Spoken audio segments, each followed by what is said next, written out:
The doors of the emergency wing burst open at 2 in the morning, and Elena Voss dropped the chart in her hand the moment she saw the stretcher come through. 4 men in dark coats surrounded it, moving fast, their eyes scanning every hallway like they expected trouble to follow them inside. The hospital's night supervisor rushed toward them, but one of the men raised a hand and spoke in a low, sharp voice that left no room for argument. "We need this wing cleared. Now." Elena had worked nights for 3 years. She had seen accidents, fights, overdoses, every kind of emergency a city could produce. But she had never seen a hospital hallway empty out in under a minute simply because a stranger asked for it. Nurses stepped back. A guard at the front desk quietly pressed a button under the counter, though nothing seemed to happen. Whoever these men were, they had already made calls before they arrived. The man on the stretcher was pale, his shirt soaked through on one side, his jaw clenched tight against pain he refused to show. Even wounded, there was something commanding in the way he lay there, as if his body understood it was still in control of the room. The senior doctor on call, a calm and steady man named Gregory Pike, moved toward him immediately, but one of the men in coats blocked his path. "Not you," the man said. "Her." He was pointing at Elena. She froze. "I'm sorry. What?" "He asked for a nurse when we called ahead. Said her name doesn't matter. Said whoever treats him needs steady hands and no questions. You look like the type who doesn't ask questions." Elena had no idea what that meant, but there was no time to argue. Dr. Pike gave her a short nod, silently telling her to go ahead while he prepared to assist from a distance, ready to step in if anything went wrong. She grabbed gloves, forced her breathing to slow, and walked toward the stretcher like she had done 1,000 times before, even though her hands were trembling in a way they never had. The wounded man's eyes opened as she leaned over him. They were dark, unreadable, and far too alert for someone who had lost this much blood. He studied her face for a long moment, as if deciding something important, before his gaze settled, and something in his shoulders eased, just slightly. "Elena," he read from the badge clipped to her scrubs, his voice rough but controlled. "That's a strong name. Save your strength," she said, cutting away the fabric near his wound with practiced precision. "You lost a lot of blood. I need you to stay still." "I'm always still," he said. "It's everyone around me who moves too fast." She ignored the strange comment and focused on the wound, calling out numbers to the assisting nurse, checking his pulse, working with the kind of speed that came only from years of pressure. The man watched her the entire time, his breathing shallow, his focus never leaving her face even as machines beeped around them, and his men stood like statues near the door. When the bleeding finally slowed, and the immediate danger passed, Elena allowed herself one full breath. That was when his hand shot up and closed around her wrist. Not painfully, but firmly, the way someone grips something they refuse to let slip away. "What are you doing?" she asked, startled. "I need you to understand something," he said, his voice quieter now, meant only for her. "From this point forward, you're the only one allowed to touch me." The room went silent. Even the machines seemed to hold their breath. Dr. Pike, standing a few steps away, exchanged a look with the head nurse that neither of them dared put into words. The men by the door straightened, glancing at each other as if their boss had just done something none of them expected. "I don't understand," Elena said carefully, trying to pull her hand back without offending someone who clearly held enormous power over the people around him. "There are other nurses just as capable as I am. That's not the point," he said, and for the first time, something almost gentle passed through his expression. "The point is that I trust you, and trust is not something I give twice in one lifetime." She didn't know his name yet. She didn't know what he did, who he was, or why 4 armed men treated his words like law. All she knew was that his hand was still around her wrist, and despite every instinct telling her to step back, some part of her did not want to. "You need rest," she finally said, using the calm, professional tone she used with every patient, even though her heart was pounding. "I'll make sure you're monitored tonight." "Good," he said, releasing her wrist at last, "because I meant what I said." As the medical team moved him into a private recovery room, Dr. Pike pulled Elena aside, his face tight with concern. "Do you know who that is?" "No," she admitted. "Should I?" "That's Damien Cross," he said, lowering his voice even though no one else was near them. "People don't talk about him directly, not in this city. Businesses close early when his name comes up in conversation. If he asked for you by instinct alone, Elena, that's not a small thing. She glanced toward the closed door of his recovery room, where two of his men now stood like silent guards, watching the hallway with sharp, unreadable eyes. I'm just doing my job, she said, though the words felt thinner than she intended. Just be careful, Pike said. Men like that don't ask for things. They decide things. And it sounds like he's already decided you're part of his world now. Elena wanted to laugh it off, to tell him he was overreacting, but the memory of Damien's grip on her wrist, and the certainty in his voice when he spoke those words, lingered long after she walked away. She told herself it was nothing more than the confused request of an injured man. She told herself she would treat him for a few days. He would recover, and life would return to normal. But when she looked back one last time before leaving for the night, she saw him watching her through the narrow window of his recovery room door, his dark eyes steady despite the pain he must have still been feeling. Something told her normal was no longer part of her future. By the time her shift ended, the sun had not yet risen, but sleep felt impossible. Elena sat in the staff lounge with a cup of coffee she had no intention of drinking, staring at the wall while her mind replayed the last hour, over and over. She had treated dangerous men before. She had stitched up people involved in fights, people who carried weapons they thought no one noticed, people who lied about how their injuries happened, but none of them had ever looked at her the way Damien Cross had, as if she were the only steady thing in a room full of chaos. Nina Hale, one of the other night nurses, dropped into the chair across from her, her eyes wide with barely contained curiosity. Everyone's talking about it, Nina said. The whole East Wing is buzzing. Is it true he wouldn't let anyone else near him? He said something strange, Elena admitted. I don't think it meant anything. He'd lost a lot of blood. People say odd things when they're in shock. Elena, that man doesn't get into shock. That man causes it in other people. Nina leaned forward, lowering her voice even though the lounge was empty. My cousin works security downtown. He says Damien Cross doesn't show his face in public unless something has already gone very wrong. The fact that he's even in this hospital, breathing, talking, giving orders, means someone tried to make sure he wouldn't be. Elena set down her coffee, the weight of the words settling uncomfortably in her chest. You're telling me someone tried to hurt him on purpose. I'm telling you this isn't the kind of thing that ends in one night, Nina said. People like him don't just heal and disappear. Whatever happened to him tonight, it's not over. And if he's decided you're the only nurse he trusts, that puts you a lot closer to whatever comes next than you probably want to be. Elena wanted to dismiss the warning, to tell herself Nina was exaggerating the way people always did about men with dangerous reputations. But she couldn't ignore the memory of those 4 men clearing an entire wing of the hospital in under a minute, or the way they had watched every hallway like soldiers guarding a border. Whoever Damien Cross was, the world around him did not behave like the world Elena knew. When her supervisor called her into the office an hour later, she expected a routine debrief about the incident. Instead, she was told that hospital administration had already received a call that morning, a generous and anonymous donation earmarked specifically for the department that had treated an unnamed patient overnight. No explanation was given, but everyone in the room understood exactly where it had come from. He wants you assigned to his recovery, her supervisor said carefully, watching her reaction. It's unusual, but administration doesn't want to say no to a request like this. You'll continue your regular duties, but you'll be the primary nurse handling his care until he's discharged. And if I'd rather not? Elena asked, though she already suspected the answer. Her supervisor hesitated. I'd strongly encourage you to accept, for your own sake as much as the hospital's. Elena walked out of that office with a strange, hollow feeling settling over her, the sense that a decision had already been made for her long before anyone thought to ask what she wanted.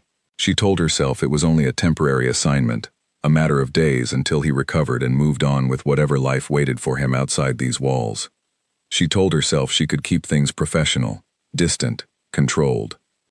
But when she passed his recovery room on her way out and saw him sitting upright despite his injury, speaking quietly to one of his men with the calm authority of someone used to being obeyed, he turned his head and found her through the glass without any visible effort at all.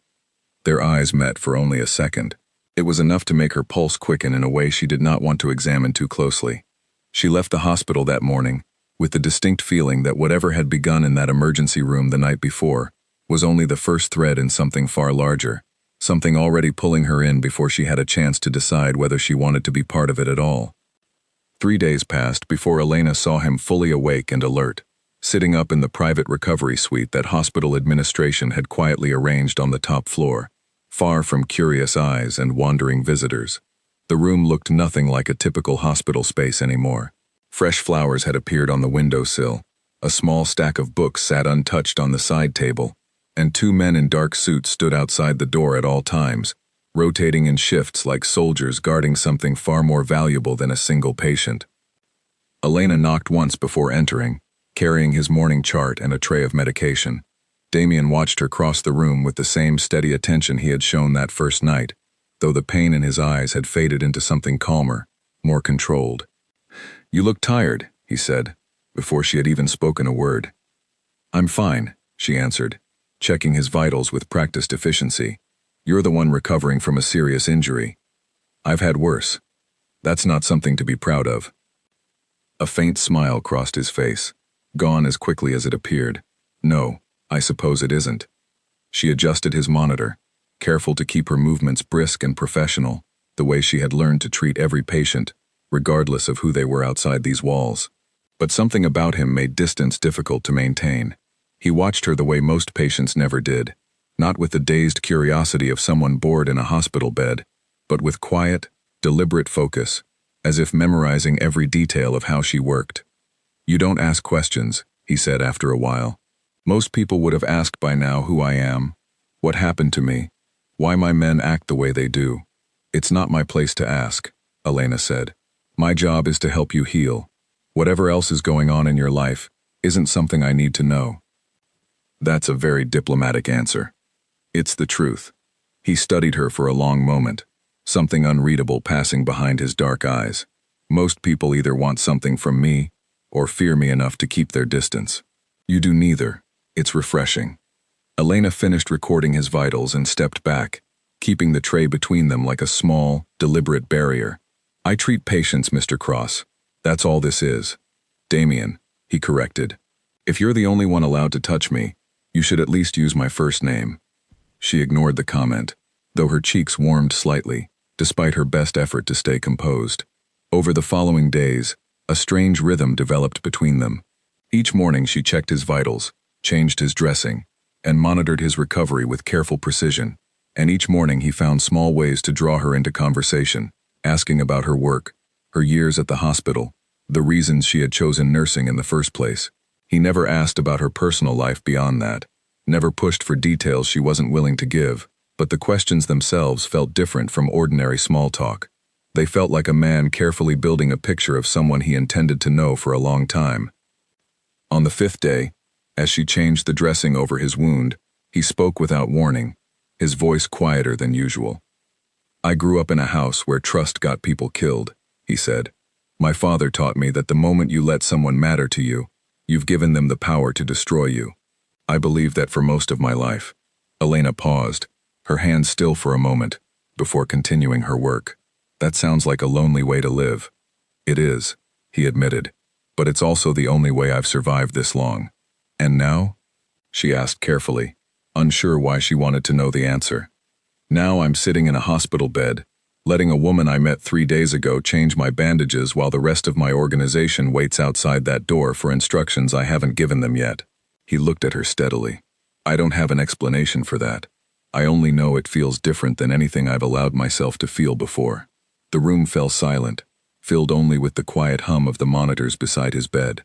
Elena finished the dressing and stepped back, unsure how to respond to something so unexpectedly honest from a man the world clearly feared. "You should rest," she finally said, retreating to the safety of routine. "Your body needs time, even if your mind doesn't agree." He let her leave without another word, though she felt his eyes on her the entire way to the door. That evening, as Elena walked to her car in the hospital parking garage, she noticed a black sedan parked near the exit that she didn't recognize, its engine running quietly, its windows tinted too dark to see inside. She told herself it meant nothing, that hospital garages were full of strangers coming and going at all hours. But the car remained motionless the entire time she crossed the lot, and when she glanced back one final time before driving away, It was gone, as if it had simply dissolved into the night. She didn't think much of it until 2 days later, when she noticed the same car, or one identical to it, parked outside her apartment building, as she returned home from a late shift. This time, a man stepped out briefly, glanced toward her window, and got back inside without approaching her at all. Elena stood frozen on the sidewalk, her keys clutched tightly in her hand, every instinct telling her that whatever careful distance she had tried to keep from Damien Cross's world had already collapsed without her permission. The next morning, she arrived at the hospital determined to ask him directly what was happening. She found him sitting near the window, dressed in clothes that were clearly not hospital-issued. His men gathered quietly near the door, in a way that suggested serious conversation had just taken place before her arrival. "We need to talk," Elena said, closing the door behind her. "There's a car following me." Damien's expression shifted instantly, the calm warmth she had grown used to, replaced by something sharper, more alert. "Describe it." "Black sedan, tinted windows. It's been outside my apartment and the hospital garage." He exchanged a brief glance with one of his men near the door, a silent conversation passing between them that Elena couldn't interpret. When he turned back to her, his voice had lost its earlier softness, replaced by something firm and protective. "You need to tell me everything, starting now. When did you first notice it?" 2 days ago. Maybe longer, I'm not sure." Elena crossed her arms, trying to steady the nervous energy building in her chest. "Damien? What is going on? Why would anyone be watching me?" He was quiet for a long moment, his jaw tightening, as if choosing his next words carefully. "There are people in this city who don't like the idea of me trusting anyone," he finally said. "The fact that I asked for you specifically, that I've kept you close during my recovery, that alone would be enough for certain people to take notice. In my world, the people close to a man like me are never truly safe. Not because of anything they've done, but because of what they represent." "And what do I represent?" Elena asked quietly. His dark eyes held hers with an intensity that made her breath catch. "A weakness. At least, that's how they'll see it. To me, you represent something else entirely." Elena felt her pulse quicken, though whether from fear or something far more complicated, she couldn't say. "I didn't ask to be part of this." "I know," he said, his voice softer now, "and I'm sorry for that. But now that it's happened, I intend to make sure nothing happens to you because of it." He called one of his men forward, a tall, quiet figure named Marco Bellini, and gave a series of instructions in a low, controlled voice, arranging for someone to watch Elena's apartment discreetly, to track her movements without her needing to worry about the details. She wanted to protest, to insist she could take care of herself, but the memory of that black sedan sitting motionless outside her home silenced any argument she might have made. "This isn't permanent," Damien said, watching her carefully. "Once I'm back on my feet, once I deal with the people responsible for this, it will stop. I promise you that." "You can't promise something like that," Elena said quietly. "I can," he said, his voice firm with a certainty that unsettled her more than it comforted her. "Because I've never failed to keep a promise in my life, and I don't intend to start now, especially not when it involves you." Elena left his room that day with far more questions than answers, and a growing, uncomfortable awareness that the careful professional distance she had promised herself to maintain was already slipping through her fingers, replaced by something far more complicated, far more dangerous, and far harder to walk away from than she ever could have anticipated 3 days earlier, when his hand had first closed around her wrist. That night, Elena sat at her kitchen table long after she should have gone to sleep, staring at her phone as if it might offer some explanation for the last week of her life. She thought about calling her sister, about explaining everything that had happened since that emergency room shift, but she couldn't find the words that would make any of it sound believable. A mafia boss asking for her by name, a black car watching her apartment, a stranger's promise to keep her safe from dangers she didn't fully understand. It sounded like the plot of a film, not something happening in her own quiet, ordinary life. A knock at her door startled her out of her thoughts. She approached carefully, checking through the peephole before opening it, and found Marco Bellini standing in the hallway, his expression calm but alert. "Mr. Cross asked me to check on you," he said simply, "and to give you this." He handed her a small device, no larger than a keychain, explaining quietly that it was a way to reach Damien's security team directly, if she ever felt unsafe. Elena took it hesitantly, turning it over in her hands. "Does he do this for everyone he meets?" she asked. Marco's expression flickered with something that might have been amusement. "No, ma'am. In all my years working for him, I've never seen him do this for anyone." After Marco left, Elena sat with the small device in her palm for a long time, trying to understand what it meant that a man capable of instilling fear in an entire city had chosen, without hesitation, to extend his protection to her. Part of her wanted to return it immediately, to insist she could manage her own life without help from a world she didn't belong to. But another part of her, quieter and more honest, recognized that she no longer felt entirely safe on her own, and that recognition frightened her more than anything else that had happened so far. The following week brought a strange new rhythm to her days. Damien's recovery progressed steadily, his strength returning with each passing morning, though he remained under medical observation longer than strictly necessary, a fact Elena suspected had more to do with his own preference than any lingering physical need. Their conversations grew longer, less guarded, drifting easily between quiet observations about her work and rare, careful glimpses into his own life. He told her about growing up in a house where loyalty was currency and weakness was punished, about losing people close to him long before he understood what loss truly meant, about building an organization not out of desire for power but out of necessity, a way to protect the few people he had left after everyone else had been taken from him. Elena found herself listening more than speaking, drawn in by a version of him the rest of the world clearly never saw. It became harder, with each passing day, to remember that he was a man other people feared, a man whose name alone could empty a hospital wing in under a minute. To her, he had become something else entirely, a patient who watched her with quiet intensity, who asked about her day with genuine interest, who seemed determined, in his own careful way, to make sure nothing in her life suffered because of his presence in it. On the day he was finally cleared for discharge, Elena arrived at his room to find him dressed and standing near the window, stronger than she had seen him since that first chaotic night. He turned as she entered, something unreadable passing across his face. "I suppose this is where our arrangement ends," he said, though his voice carried none of the finality his words suggested. "You're healed," Elena said, checking his chart one final time. "That's a good thing." "It is," he agreed, "though I find myself reluctant to leave." She looked up at him, surprised by the honesty in his tone. "Why?" "Because for the first time in longer than I can remember, someone treated me without fear or expectation," he said quietly. "You didn't care who I was outside these walls. You only cared whether I was healing properly. I haven't experienced that in a very long time." Elena felt something shift in her chest, a warmth she hadn't expected and wasn't entirely sure how to handle. "I was just doing my job."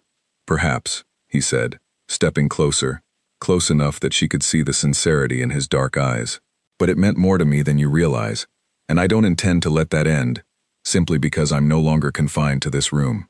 Before she could respond, he reached into his jacket and retrieved a small card, offering it to her with a steady hand. "This is a direct line to me. Not to Marco, not to anyone else. To me. If that car returns, if anything feels wrong, I want you to call me immediately." Elena hesitated before taking the card, her fingers brushing his briefly in the exchange. "And if nothing feels wrong?" A faint, genuine smile crossed his face, the first she had seen since that very first night. "Then perhaps you'll call anyway." She didn't answer, though the warmth in her chest told her exactly what her answer would eventually be. As he left the hospital that afternoon, surrounded once again by his quiet, watchful men, Elena stood at the window and watched his car disappear into the city traffic, aware that whatever had begun between them in that chaotic emergency room was far from finished, and that the danger surrounding him had not disappeared simply because his wound had healed.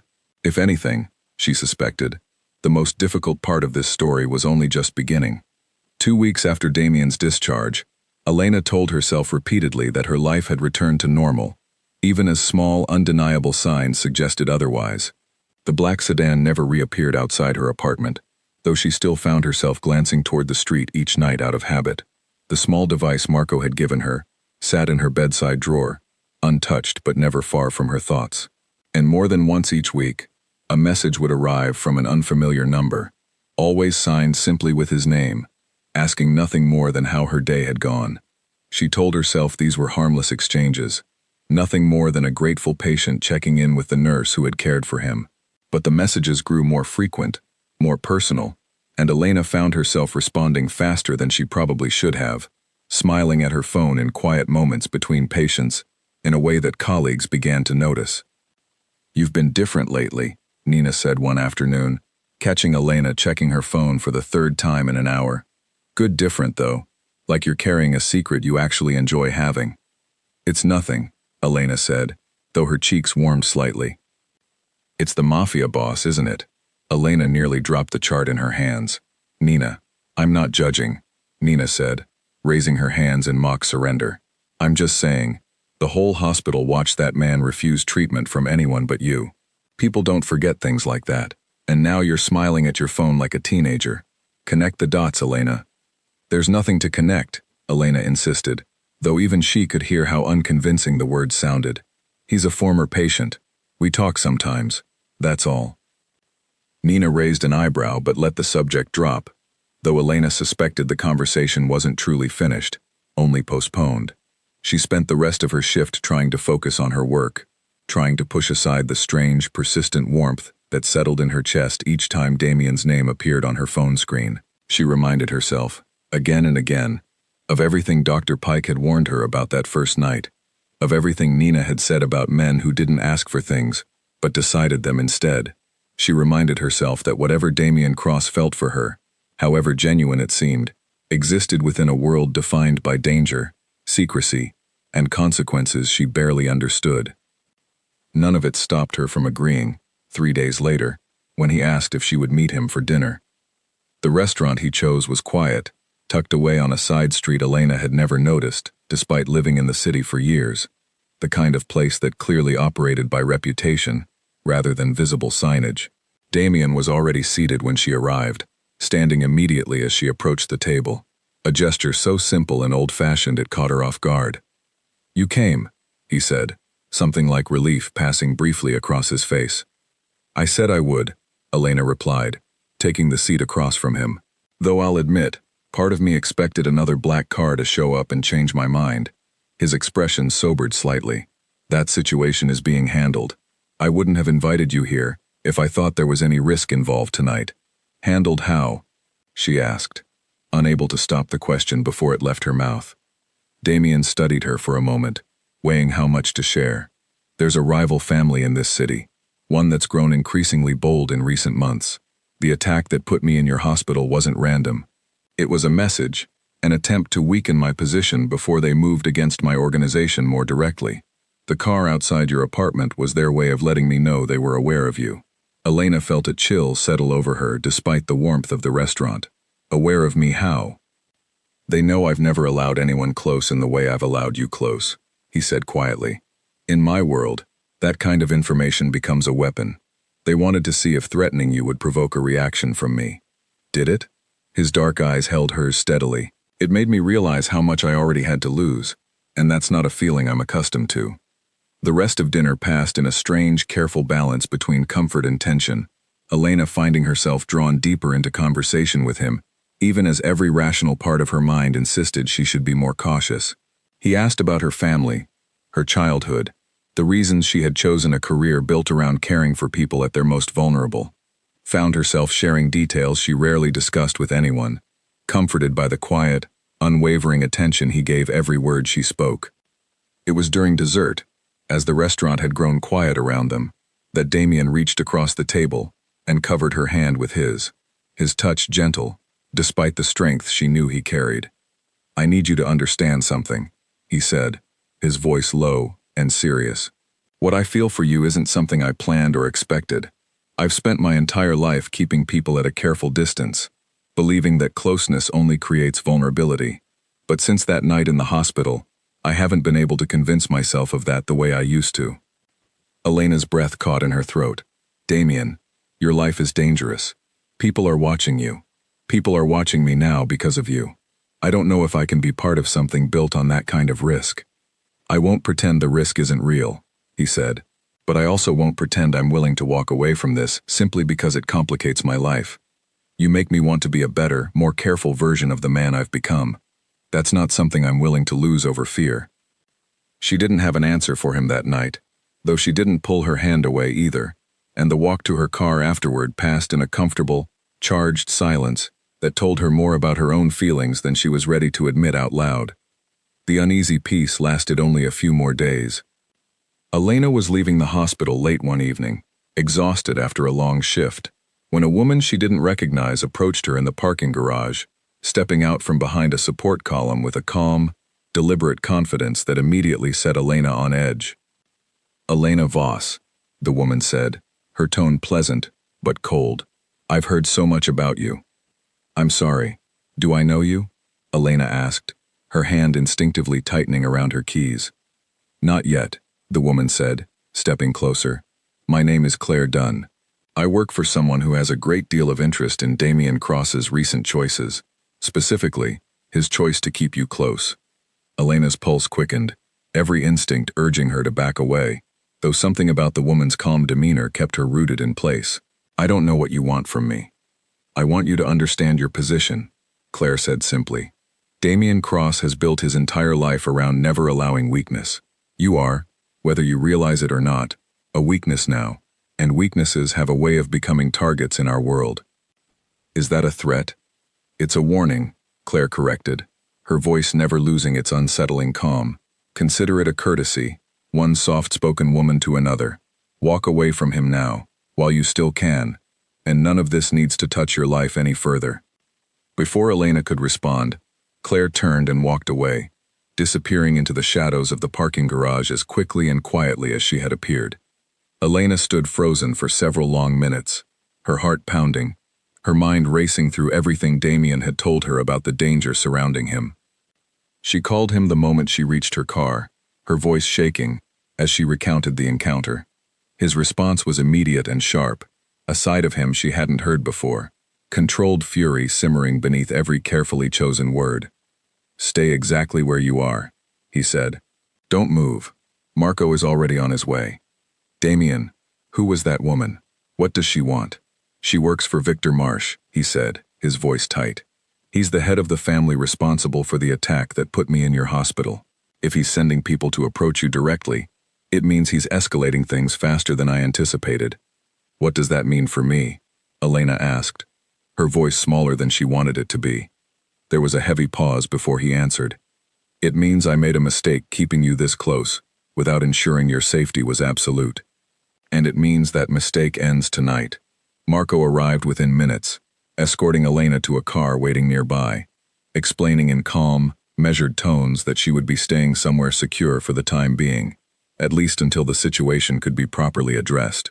Elena wanted to protest, to insist on returning to her own apartment, her own life, but the memory of Claire Dunn's calm, threatening words silenced any argument before it could fully form.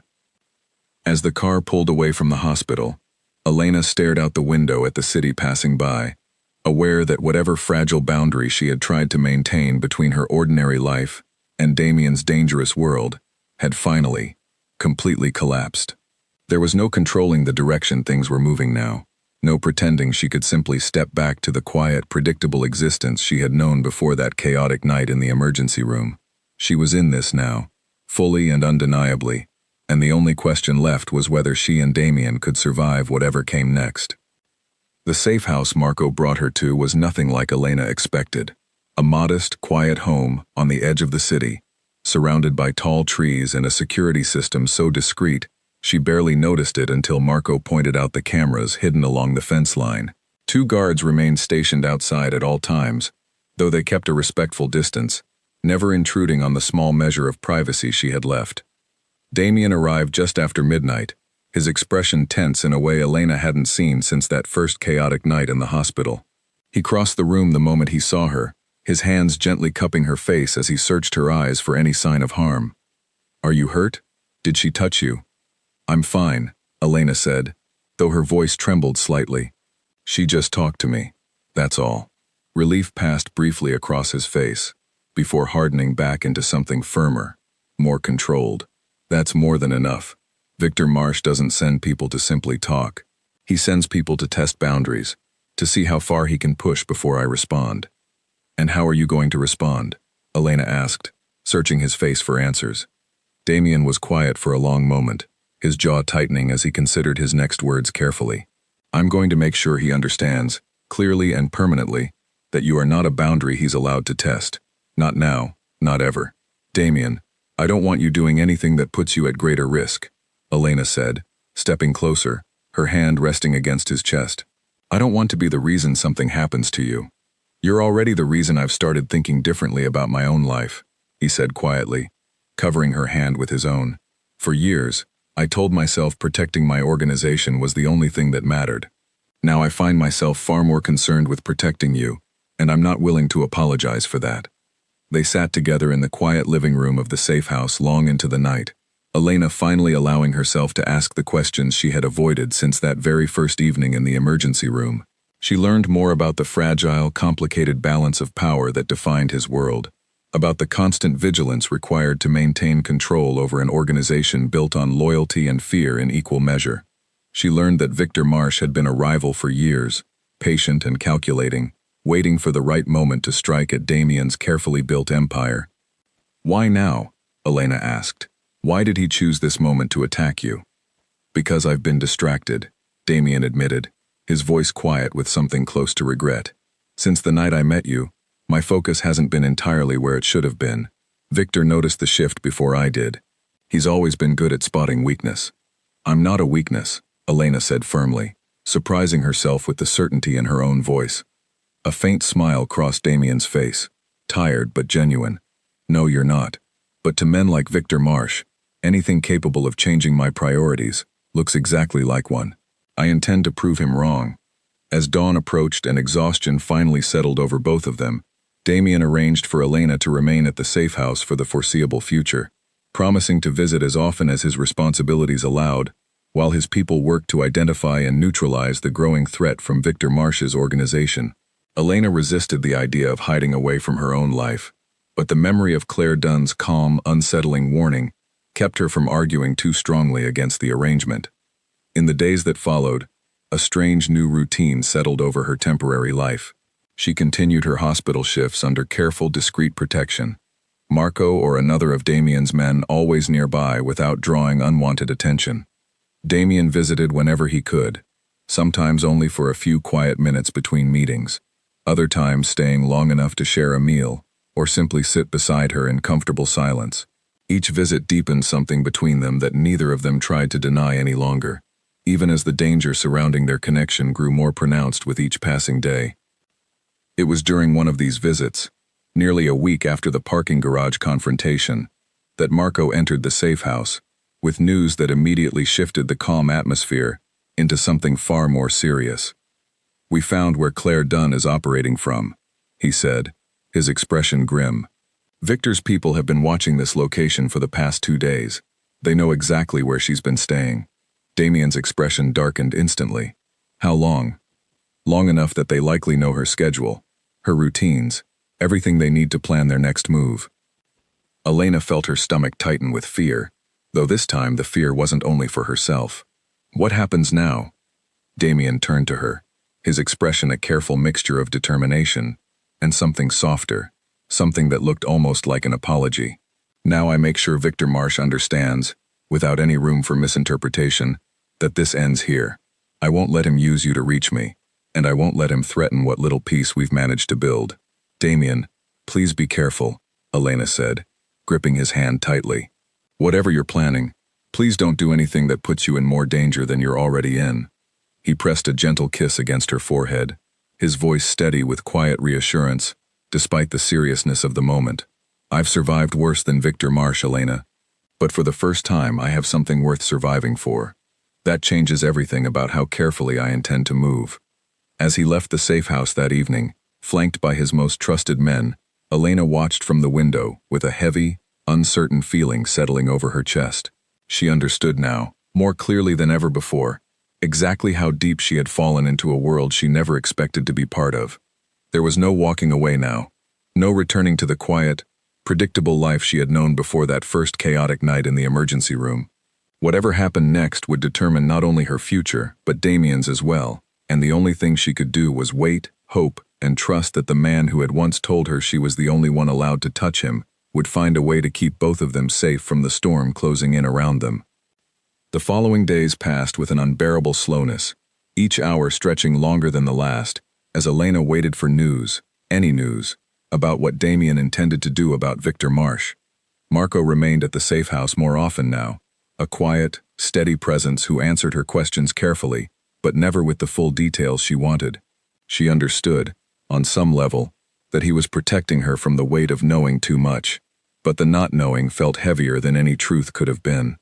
On the third day, Damien arrived unannounced, later than usual, his suit slightly disheveled, exhaustion evident in the tight set of his shoulders.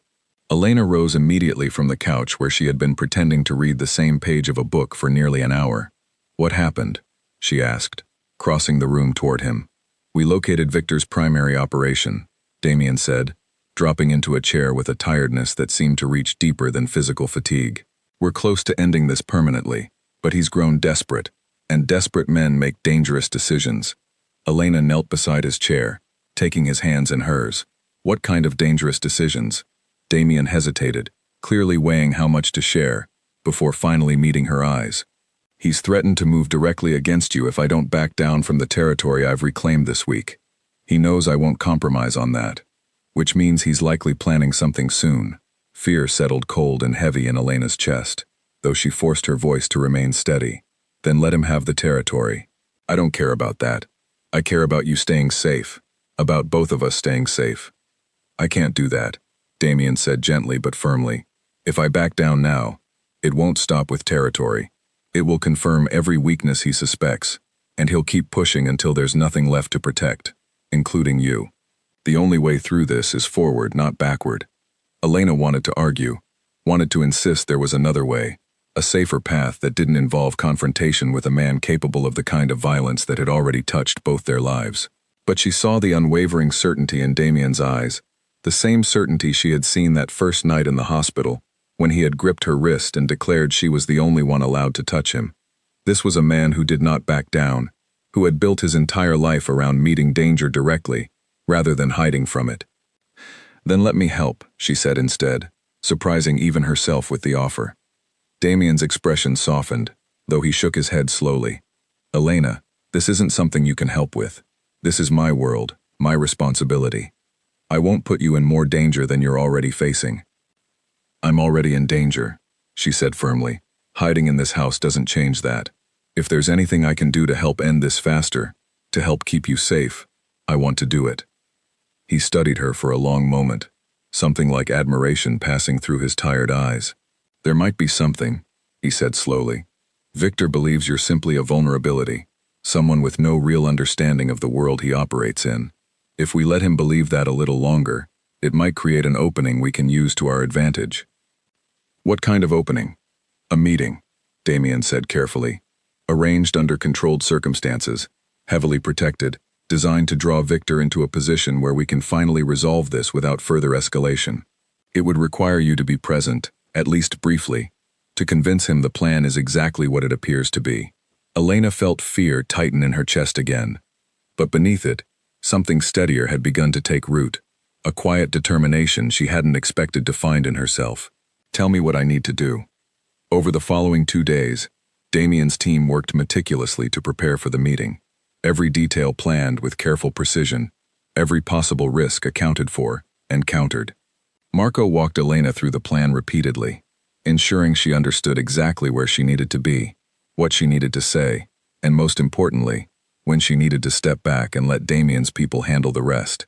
Elena listened carefully, memorizing every instruction, pushing aside her fear in favor of the steady resolve that had settled over her since offering to help. The night before the meeting, Damien found her standing on the small balcony of the safe house, staring out at the quiet, dark neighborhood beyond the security fence. He joined her silently, wrapping his arms around her from behind, resting his chin gently against the top of her head. "You don't have to go through with this," he said quietly. "I can find another way." "I know," Elena said, leaning back into him. "But I want to do this. I want to help end this, for both of us. Whatever happens tomorrow, I need you to know something," Damien said, turning her gently to face him. "You've changed something in me that I thought was permanently settled. I spent years believing that caring deeply for someone was a weakness I couldn't afford. You've proven that belief wrong every single day since that night in the hospital. Elena reached up, gently touching the side of his face. You've changed something in me too. I never expected to find myself caring this deeply for someone whose world is so different from mine. But here I am. Here you are, he echoed softly, before leaning down to press a gentle, lingering kiss against her lips, the first time either of them had allowed that particular boundary to blur completely. When he finally pulled back, his eyes held a quiet promise that steadied her more than any words could have. Tomorrow, we end this, he said, and then we build whatever comes next, together. The meeting the following evening took place in a quiet, neutral location, arranged carefully by Damien's team. A small private venue, chosen specifically for its controlled environment and limited access points. Elena stood beside Damien as Victor Marsh arrived, a tall, composed man whose calm demeanor did little to hide the calculating danger beneath his polished exterior. Claire Dunn stood a few steps behind him, her expression unreadable as her eyes settled briefly on Elena. I have to admit, Victor said, his voice smooth and unbothered. I didn't expect you to bring her along, Damien. Bold choice, given the circumstances. She's here because I trust her judgment, Damien said evenly, his voice carrying the same calm authority Elena remembered from that very first night in the hospital. Something you clearly underestimated when you decided to involve her in our disagreement. Victor's eyes narrowed slightly, though his composed expression never fully cracked. I simply wanted to understand what had captured your attention so thoroughly. It seems I have my answer. The conversation that followed carried an undercurrent of tension so thick, Elena could feel it pressing against her chest. Every word exchanged between the two men carrying weight, far beyond its surface meaning. She remained quiet exactly as instructed, watching carefully, aware that her presence alone was part of the careful strategy Damien's team had constructed. As the discussion reached its critical point, exactly as Damien had predicted, Victor's guard lowered just enough, his attention shifting toward Elena, in a moment of miscalculated confidence that Damien's people had been waiting for. What followed happened quickly, controlled and precise, Damien's men moving with practiced efficiency to secure the situation entirely in Damien's favor, ensuring that Victor Marsh understood, beyond any doubt, that his campaign against Damien's organization, and against Elena, had reached its definitive end. No further violence was necessary. The balance of power had simply, decisively shifted, leaving Victor with no remaining options beyond retreat and, eventually, quiet capitulation.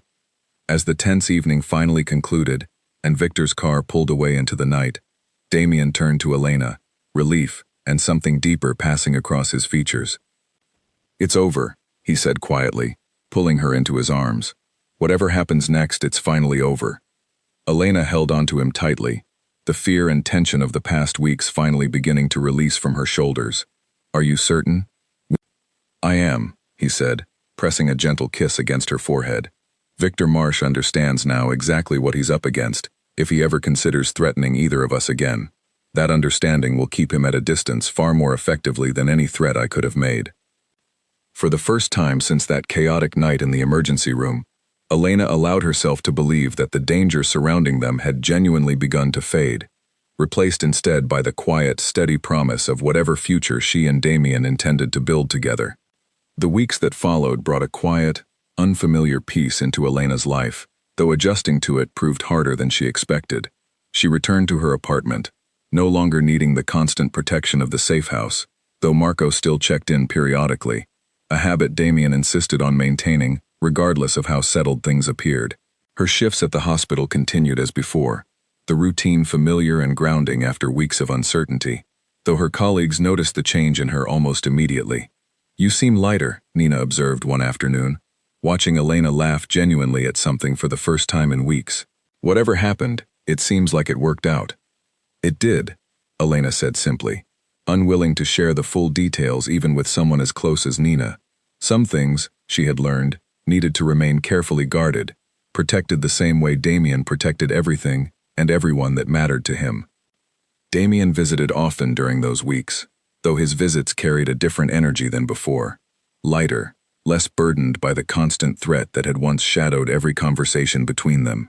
He took her to dinner at small, quiet restaurants across the city, walked with her through the park near her apartment on evenings when both their schedules aligned, and slowly, carefully, introduced her to pieces of his life he had never shared with anyone outside his closest circle.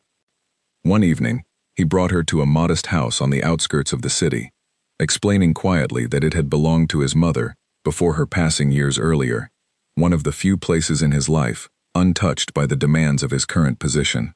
Elena walked through the quiet rooms, filled with old photographs and carefully preserved memories, understanding for the first time the depth of loss that had shaped the guarded, careful man she had come to know. "You never mentioned her," Elena said softly, studying a photograph of a young woman with warm, familiar eyes. "There wasn't much to say," Damien admitted, standing close beside her. "She died before I was old enough to understand what I was losing.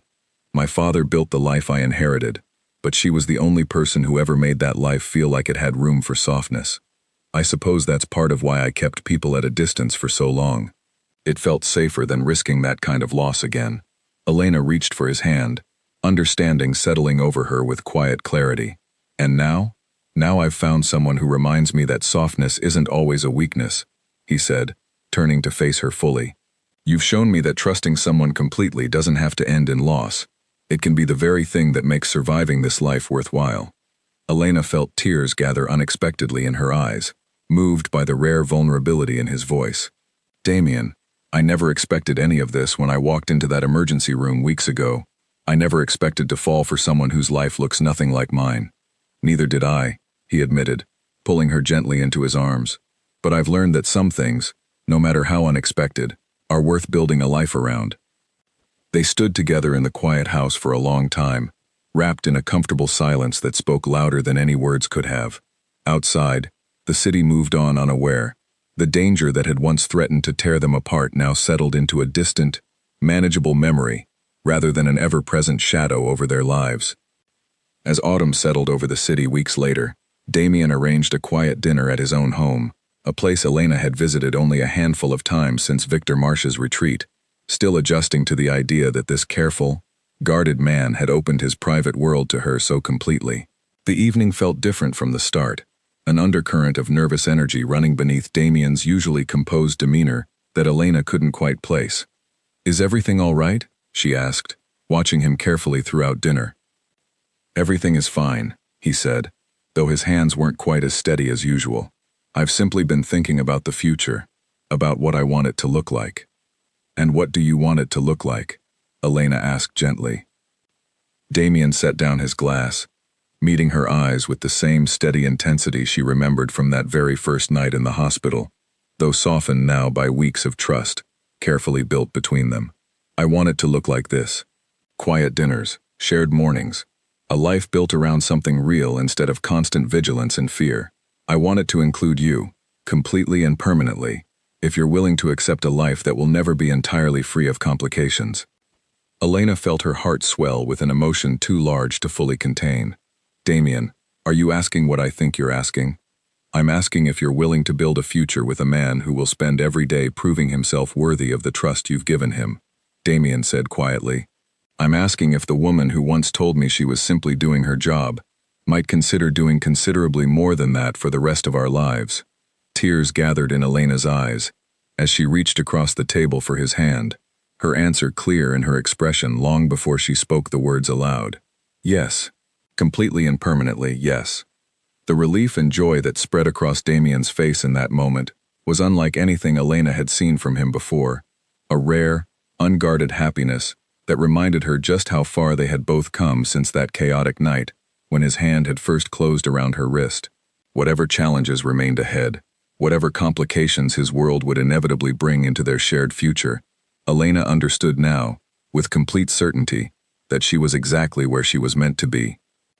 6 months passed before Elena truly understood how completely her life had transformed since that first chaotic night in the emergency room. She had moved into Damien's home gradually, her belongings mixing naturally with his own, until the space felt less like his and entirely like theirs.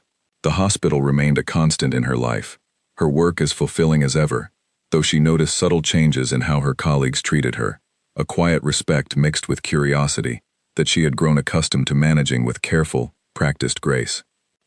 Nina had become one of the few people outside Damien's inner circle who understood the full truth of Elena's new life.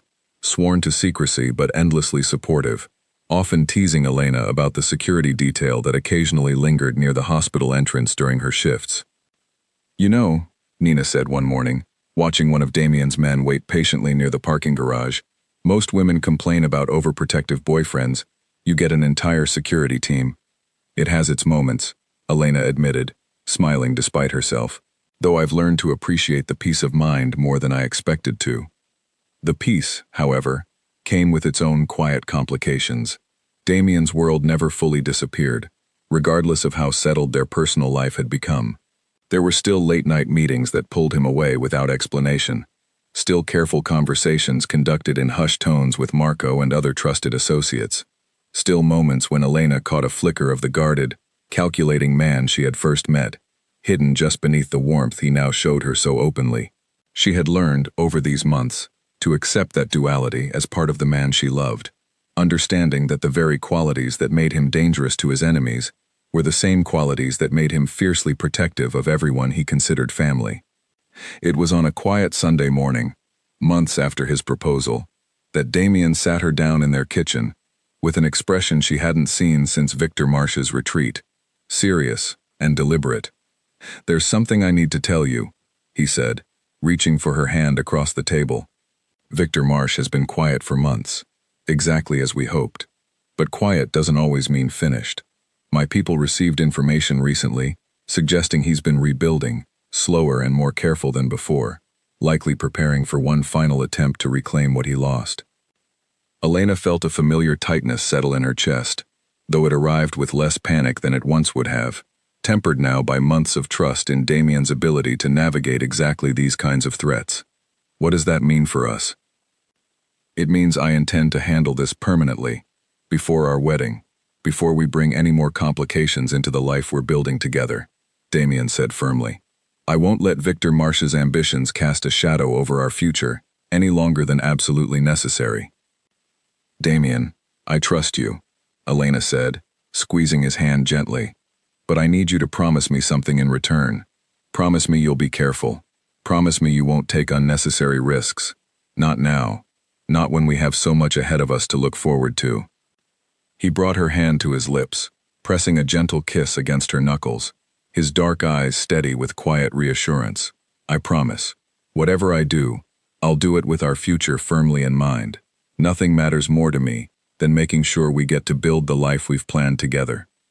True to his word, Damien handled the final threat from Victor Marsh's organization with the same careful, controlled precision he had shown throughout their entire relationship, ensuring the matter reached a definitive resolution without disrupting the fragile peace they had worked so hard to build. Elena knew only the necessary details, trusting Damien's judgment about how much of his world she needed to carry alongside her own, and within weeks, Marco confirmed quietly that the threat had been fully neutralized, leaving their future finally, genuinely secure.